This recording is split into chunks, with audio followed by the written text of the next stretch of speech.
গরমের শুরুতেই একটু বুদ্ধি খাটিয়ে যেভাবে আমার সংসারের কাজগুলো আমি গুছিয়ে করলাম সেটাই থাকবে আজকের ভিডিওতে। আর স্বামীকে সামান্য কিছু আর্থিকভাবে সাহায্য করা এটা কিন্তু একটা আদর্শ নারীর কর্তব্য বা ধর্ম।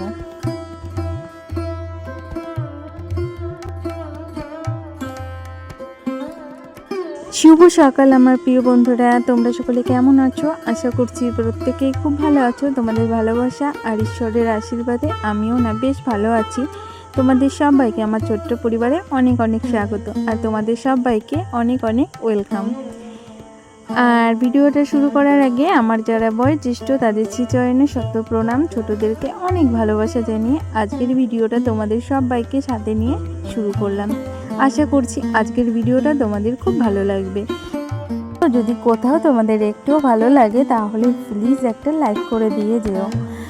আর এই দেখো তোমাদের সঙ্গে কথা বলতে বলতে বাইরের সমস্ত কাজবাজ তো সেরে চলে এসেছি ঘরে। আর ঘরে এসে গ্যাস ওভেনটাকেও মুছে নিয়েছি আর রান্নাঘরে যেই টুকটাক কাজগুলো থাকে সেগুলোও করে নিয়েছি। তারপরে যে উনানটাকে লেপে দিচ্ছি আর ভেবেছি উনানে রান্না করব তাই। আর যেটা তোমাদেরকে বলতে একদমই ভুলে গেছি, আজ কিন্তু রবিবার আর তারিখটা হলো 16 তারিখ। আর এই দেখো উনান লেপা হয়ে গেছে, তারপরে চলে আসলাম, মানে ঘরের তো সমস্ত কাজ হয়ে গেছে আর বাইরেরও সমস্ত কাজ বাজ আমার হয়ে গেছে। তাই আগে এই যে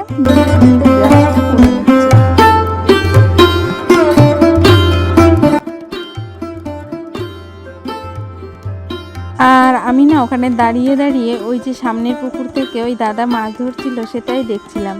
আর আমার মুখটা ধোয়া হয়ে গেছে, তারপরে চলে এসেছি ঘরে।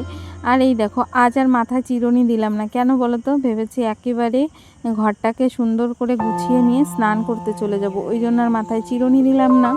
আর এই দেখো বেডশিটটা পাল্টাবো না ভেবেছিলাম, কিন্তু মামাম না মানে বলতে বলতে একটু টয়লেট পড়ে গেছে বিছানায়, তাই ভাবলাম বেডশিটটা তুলে ফেললাম। আর একটু টয়লেট পড়েছে, ওর না তুললেও সমস্যা হতো না, কিন্তু আমি দেখলাম না একটু টয়লেট থাকলেও না কেমন যেন লাগে। ওই জন্য ভাবলাম যে আমার কাজ বাজ সমস্তটাই হয়ে গেছে আর বেডশিটটাও কেচে দেবো। ওই জন্য দেখো তুলে ভিজিয়ে থুয়ে আসলাম, তারপরে এই যে ঘরটাকে সুন্দর করে মুছে নিচ্ছি। আর দেখবে গরমের দিনে না যত সকাল সকাল ঘরের কাজগুলো গুছিয়ে নেওয়া যায় না শরীরের মধ্যে, ততই দেখবে এনার্জি লাগে। আর কাজগুলো যদি আমি ঢিগুতে করি বা মানে একটু রেস্ট নিয়ে নিয়ে করি তাহলে কিন্তু কাজগুলো করতে অনেকটা বেলা হয়ে যায়। ওই জন্য ভাবলাম যে ঝটপট করে বুদ্ধি করে সমস্ত কাজ একটার পর একটা মাথায় রেখেই করে নিলাম। আর তাতে কি হলো, আমার ঘরের প্রত্যেকটা কাজই সকাল সকাল হয়ে গেল। আর দেখবে সকাল সকাল সবচেয়ে বড় কথা, যদি ঘরটাকে মুছে নেওয়া যায় না, এতে কিন্তু আমাদের বাস্তুশাস্ত্রে বলে ঘরটা যত সকাল সকাল মুছে নেওয়া যায় ততই কিন্তু আমাদের জন্য শুভ। আর আমি সেই কাজটা করি, কিন্তু মাঝে মাঝে হয় না, যেহেতু বাচ্চা কাচ্চা নিয়ে সব রকম নিয়ম কারণ পালা অতটা সোজা কথা নয়। তবে যতটুকু পারি, যেদিন ছুটি থাকে সকাল সকাল ঘরটাকে সুন্দর করে মুছে নিয়ে তারপরে আমি স্নানটা করে নিয়ে পুজোটা করে নিই। আর এই সময়টা সকালের টাইমটা কিন্তু ব্রহ্মা মুহূর্ত। এই সময় সকাল সকাল পুজো করা এবং ঘরের সমস্ত কাজবাজ করলে এতে কিন্তু আমাদের লক্ষ্মী বজায় থাকে ঘরেতে। আর লক্ষ্মী মা সবসময় কিন্তু এই সমস্ত ঘরেই কিন্তু বিরাজমান থাকে। আর এগুলো কিন্তু সমস্তটাই আমি মোবাইল দেখে জেনেছি, আর আমি এটা চেষ্টাও করি, কিন্তু ওই যে প্রতিদিন করে ওঠা আমার সম্ভব হয় না গো। তারপরে দেখো এই যে রান্নাঘর তো পরিষ্কার করেছি, আর এই র্যাকটা না বেশ নোংরা হয়েছে, তাই বাইরে বের করে নিয়ে এসেছি। আজকে একে ভালো করে মেজে পরিষ্কার করে নেব। আর ওদিকে জামা কাপড়গুলো ভিজে গেছে, সেগুলোও কাচবো। এটা আগে পরিষ্কার করে নিই তারপরে। আর এটাই না বেশ তেল, আমাদের ঘরে তো যেহেতু তেলে ভাবটা একটু বেশি হয়, ওই জন্য না ভালো করে সার্ফ দিয়ে মেজে নিলাম। আমি যেই কথাগুলো বললাম তোমরা কেউ বলো না যে আমি তোমাদেরকে জ্ঞান দিলাম, কেন বলো তো? আমি শুনেছি যারা দেখবে বাড়ির আশপাশ দিয়েও বয়স্করা থাকে, তারাও কিন্তু এই কথাগুলো বলে। আর এগুলো আমাদের প্রত্যেকটা মেয়েদেরই কিন্তু মেনে চলা উচিত। আমরা হয়তো বা এখন এই যে মডার্ন যুগ এসে গেছে, আমরা প্রত্যেকেই বেলা করে ঘুম থেকে উঠি, আর উঠবেই না বলো কেন? যেহেতু বাচ্চা কাচ্চা নিয়ে, আমার মেয়ে যেমন এই যে রাত 12টার সময় ঘুমোয়, সকাল সকাল উঠা না খুব দুষ্কর হয়ে যায়। আমাদের তো একটু ঘুম না হলে কিন্তু শরীরটাও খারাপ হয়ে যাবে, ওই জন্য একটু ঘুমোতে গেলে তারপরে এই যে বেলা হয়ে যায়। তো আর আজ যেহেতু খুব সকালে, মানে খুব সকাল বলবো না, 6টার দিকে কিন্তু আমি ঘুম থেকে উঠেছি। ঘুম থেকে ওঠার পরে আর এই যে গরমের দিন চলে এসেছে, আর সূর্য মামা তো তাড়াতাড়ি আমাদের চোখের সামনে চলে আসে। আর এই দেখো প্রচণ্ড গরমও পড়েছে জানো তো, আর গরমে মুখটা ঘেমে গেছিলো, তাই একটু মুছে নিলাম। আর এই নিয়মগুলো কিন্তু যেদিন আমরা ছুটি থাকবে প্রত্যেকের, সেদিন কিন্তু করতেই পারি, ঠিক না বলো? আমাদের যাতে সংসারের মঙ্গল হয়, আমরা তো প্রত্যেকটা গৃহিণী চাই যাতে আমার সংসারের মঙ্গল হোক।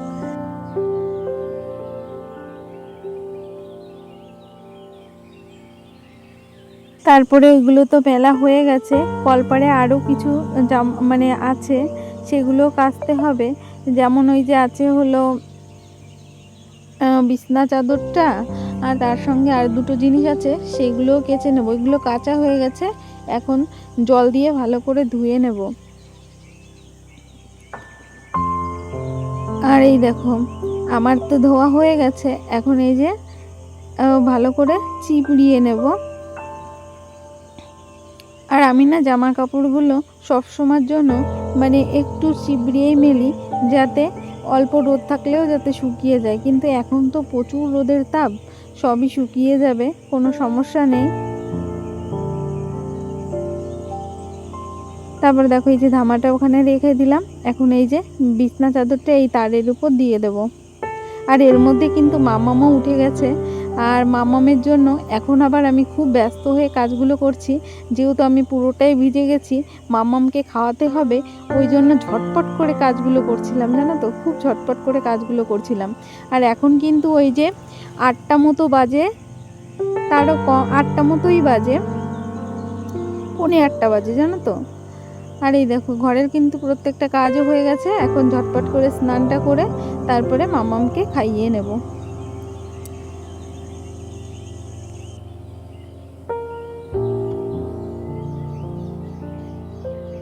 তারপরে এই দেখো বন্ধুরা চলে আসলাম তোমাদের সামনে আবারও।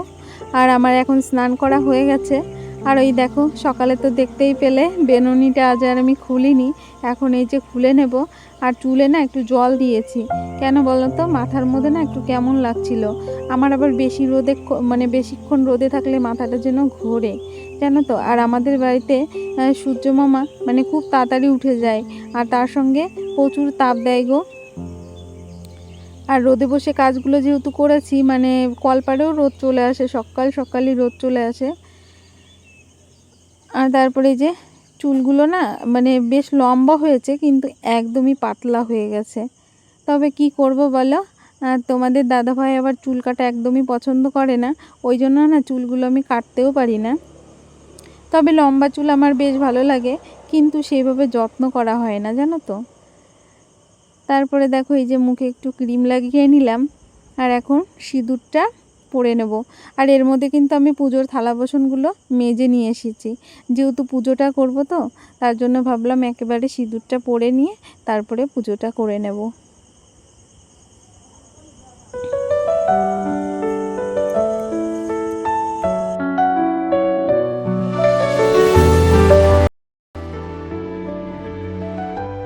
আর এই দেখো আজ না পুজোর ফুল বেশি পাইনি, এ কটাই পেয়েছি, মানে সাদা ফুল, নীলকণ্ঠ, এগুলো কি নীলকণ্ঠ না, অপরাজিতা ফুল বলে।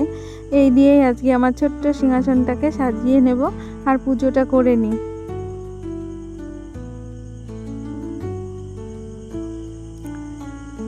তারপরে দেখো বন্ধুরা পুজোটা তো করে নিয়েছি, আর এর মধ্যে মামামকে খাইয়ে মামামকে রেডি করে দিয়েছি। মামাম এখন একটু ঘুরতে গেছে, আর সেই ফাঁকে দেখলাম সকালবেলা তো বিছনা চাদরটা তুলেছিলাম, আর না পাতালে না ভালো লাগছে না, তাই ভাবলাম এই যে বেডশিটটাও পাতিয়ে দিচ্ছি। আর এখন না আমি ফ্যান চালিয়েই বেডশিটটা পেতে নিলাম, খুব গরম লাগছিল। আর এই দেখো, আর আমার বিছনায় বেশিরভাগ তো বালিশই থাকে, মানে কি বলবো। আর শীতের কম্বল কাঁথাগুলো সব তুলে ফেলেছি, সেগুলো তোমাদেরকে দেখাইনি জানো তো, সমস্তটাই আমি রেখে দিয়েছি। শীতের জিনিস সব আমার তোলা হয়ে গেছে। আর এই দেখো সুন্দর করে তোমাদের সঙ্গে কথা বলতে বলতে বিছনাটাও পাতানো হয়ে গেছে। তারপরে এই যে কাঁথা কাপড়গুলো ঠিকঠাক করে গুছিয়ে নিলাম।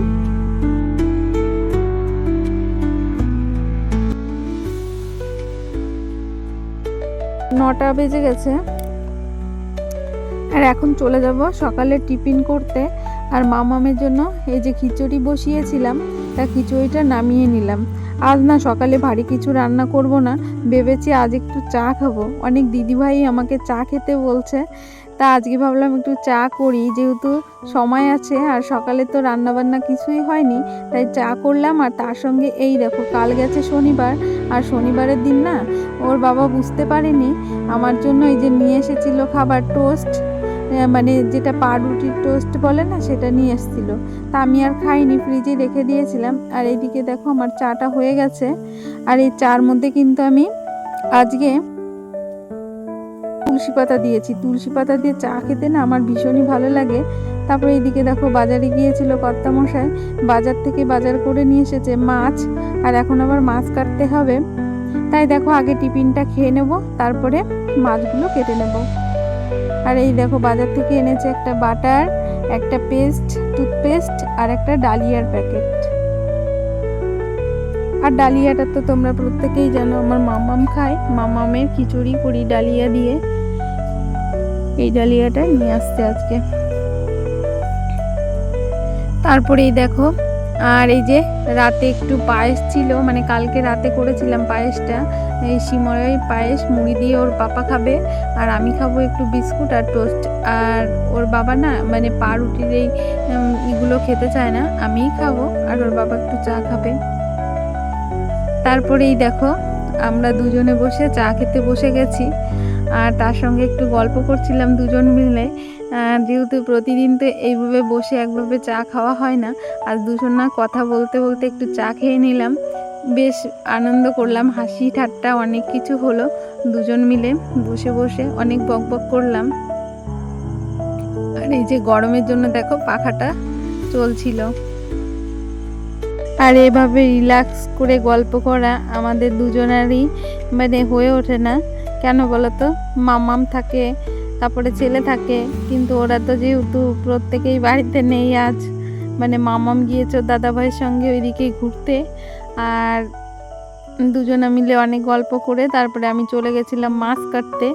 আর এই দেখো এই যে তেলাপিয়া আর চিংড়ি মাছগুলো আমাকে কাটতে হয়েছে, আর তার সঙ্গে একটা শোল মাছ ছিল, সেটাও কেটেছি আমি। আর এই যে রুই মাছগুলো বাজার থেকেই কেটে এনেছিল, সেগুলো আঁশ ছাড়িয়ে নিয়েছি। আর এই দেখো সমস্ত মাছ ধুয়ে এনেছি, আর ধুয়ে ভাগ ভাগ করে রেখেছি। এগুলো কিছুটা এখন ফ্রিজে রেখে দেবো। আর এই যে হাতে যেটা দেখতে পাচ্ছ, এটা রান্না করব, মানে আজকে রান্না করব শোল মাছ দিয়ে লাউ করব, আর হলো চিংড়ি মাছ না, ওই যে ট্যাংরা মাছ দিয়ে বেগুনের একটা তরকারি করব। আর আমার হাতের শাঁখাটা বাড়ন্ত হয়ে গেল, সেটাই তোমাদেরকে দেখাচ্ছি। কোন সময় না টুক করে লেগেছে বুঝতে পারি না, আর শাঁখাটা বেড়ে গেছে। তারপরে এই দেখো এই যে রান্না করার জন্য সমস্ত কিছু গুছিয়ে নিয়েছি। এই ট্যাংরা মাছ, তার সঙ্গে লাউ দিয়ে শোল মাছ, আর তার সঙ্গে চিংড়ি মাছও থাকবে লাউর সঙ্গে, যেহেতু আমার মামাম চিংড়ি মাছটা খুব পছন্দ করে, তো ওর বাবা ওর জন্যই এনেছে। আর ছেলেও খুব পছন্দ করে, কিন্তু ছেলে তো বাড়িতে নেই, ওই জন্য আজকে মামামের জন্য চিংড়ি মাছ আর শোল মাছ দিয়ে লাউ হবে, আর তার সঙ্গে হবে বেগুন দিয়ে ট্যাংরা মাছ। তারপরে দেখো রান্না বসিয়ে দিয়েছি, আর এই যে মাছগুলো ভাজা হয়ে গেছে। আর আজকে রান্নাটা কিন্তু তোমাদের দাদাই করছে, আমি করিনি। আর যেটা তোমাদেরকে দেখালাম, আমার ঘরে একটা শাঁখা ছিল, সেটাই কিন্তু আমি পরে নিয়েছি জানো তো। আর এই সময়টা আমি মামামকে খাওয়া দাওয়া করিয়ে ঘুম পড়াচ্ছিলাম, তাই রান্নার এই যে সামান্য একটু ভিডিও করেছি। লাউ তরকারিটা হয়ে গেছে, নামিয়ে নিয়েছি। আর এইদিকে এই দেখো এই যে বেগুন দিয়ে পাতলা ট্যাংরা মাছের ঝোল হবে। আর বেগুনের তরকারি কালারটা না খুব সুন্দর হয়েছিল, কিন্তু বাইরে থেকে এখানে একটু আলো ছিল, ওই জন্য কালারটা ওরকম লাগছিল। তারপরে এই দেখো আমি মামামের জন্য মানে ও ঘুম থেকে উঠে রস খাবে, তার জন্য রসটা না আমি হাত দিয়েই নিং দিয়েই করি, আর তাতে কি হয় মানে রসটা তিতো লাগে না। আর এটা মামাম ঘুম থেকে উঠলে খাবে। আর এর মধ্যে না সামান্য একটু চিনিও দিয়েছি, মানে লেবুটা টক ছিল তো তার জন্য। তারপরে দেখো বন্ধুরা রান্না বান্না হয়ে গেছে। তারপরে দুধ এনেছিল, আর দুধটা না সকালের দিকে জ্বালানো হয়নি, তাই ফ্রিজ থেকে বার করে ছেঁকে এই যে গ্যাসের চুলায় বসিয়ে দিলাম। তারপরে গ্যাস ওভেনের এখানটাও মুছে নিলাম, যেহেতু আজকে তো গ্যাসে রান্না বান্না হয়নি, উনুনেই হয়েছে। তারপরে এই যে এখন রান্না বান্না যেহেতু হয়ে গেছে, আর রান্না বান্না করার পরে না আমি এই যে সুন্দর করে এখন ঘরটাকে ঝাড় দিয়ে নেব।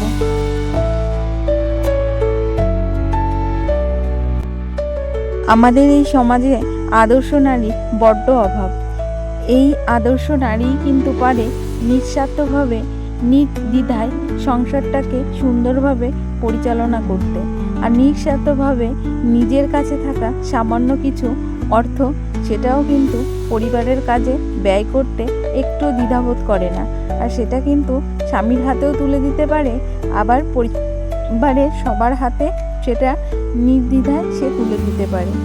অন্য সব নারীদের কাছে এটা কিন্তু করা অত সহজ নয়। আর একজন আদর্শ নারীই কিন্তু পারে সংসারটাকে সুন্দর করে গুছিয়ে রাখতে। আর এই আদর্শ নারী হতে গেলে কিন্তু সব দিক থেকে মানসিক এবং শারীরিক সব দিক থেকে কিন্তু এরা স্ট্রং হয়। এদের দুঃখ যতই থাকুক এরা কিন্তু সেটা মুখে প্রকাশ করতে পারে না, যতটা পারে সংসারের ভালোর জন্য তাদের সবটুকু উজাড় করে দিতে চেষ্টা করে। এরা কিন্তু স্বামীকে প্রচুর পরিমাণে ভালোবাসে, আর এদের ভালোবাসাটা কিন্তু সবসময় পুরুষ মানুষরা বোঝে না, কিন্তু এরা তবুও না ওই স্বামীকে সামান্য কিছু অর্থ দিয়েও কিন্তু সাহায্য করে। এটাই হলো আদর্শ নারীর ধর্ম।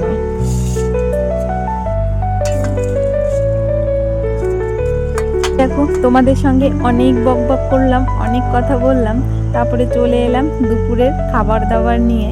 এই যে লাউ দিয়ে চিংড়ি মাছ আর শোল মাছের একটা রেসিপি হয়েছে, আর হয়েছে বেগুন দিয়ে ট্যাংরা মাছ। তা আমরা প্রত্যেকেই খেতে বসে গেছি, আর আমিও দেখো খেতে বসে গেছি। আর আমার কাছে না এই বেগুন দিয়ে ট্যাংরা মাছের তরকারিটা যে কি দারুণ হয়েছিল, মানে কি বলবো তোমাদেরকে, একদম মানে ফাটাফাটি হয়েছিল খেতে। খুব মনের আনন্দে খাবারটা খেলাম আজকে দুপুরের খাবারটা। এখন ওই 1-1:30 মতো বাজে, আর আমার মামামও উঠে গেছে, মামামকেও খাইয়ে দিলাম। তারপরে থালা বাসনগুলো কলপাট থেকে মেজে নিয়ে আসলাম। পর্যন্ত যে সকল বন্ধুরা আমার ভিডিওর সাথে আছো তোমাদের সবাইকে কিন্তু অসংখ্য অসংখ্য ধন্যবাদ। আর যে সকল বন্ধুরা নতুন তাদেরকে বলবো, যদি আমার ভিডিও কোথাও তোমাদের একটু ভালো লেগে থাকে তাহলে অবশ্যই চ্যানেলটিকে সাবস্ক্রাইব করে দিয়ে আমার ছোট্ট পরিবারের পাশে থাকতে পারো। আর অবশ্যই ভিডিওতে লাইক করে না থাকলে প্লিজ একটা লাইক করে দিয়ে যেও। তোমাদের একটা লাইকই পারে আমার এই ভিডিওটা আরও নতুন নতুন বন্ধুদের কাছে পৌঁছে দিতে। তাই তোমরা এইটুকু সাহায্য আমাকে প্রত্যেকেই করো। আর এই দেখো, আর যারা প্রতিনিয়ত আমার ভিডিওগুলো দেখছো, সুন্দর সুন্দর কমেন্ট করছো, তোমাদের সবাইকে কিন্তু অসংখ্য অসংখ্য ধন্যবাদ। প্রিয় বন্ধুরা, প্রত্যেকে এইভাবে আমার পাশে থেকো, আর তোমাদের সাপোর্ট আর ভালোবাসা আমার খুব প্রয়োজন, তাই প্রত্যেকে এইভাবে আমার সঙ্গে থেকো। আর এই দেখো তোমাদের দাদাভাই আমার জন্য 2টো নাইটি এনেছে, 2 কালারের, আর একটা হলো খুবই ছোট ছোট ছাপার, আর একটা একটু বড় ছাপার। 2টো নাইটি না আমার কাছে খুব পছন্দ হয়েছে, মানে সেটাই তোমাদেরকে দেখাচ্ছি। আর দুটোই গোল গলা। তোমাদের কোন নাইটিটা ভালো লাগলো অবশ্যই কমেন্ট করে জানিও। আর ভিডিওটা বেশি বড় করব না, এই পর্যন্তই রাখবো। তাই তোমরা প্রত্যেকেই সুস্থ থেকো, ভালো থেকো। টাটা, বাই বাই, দেখা হবে আবার নেক্সট ভিডিওতে। টাটা।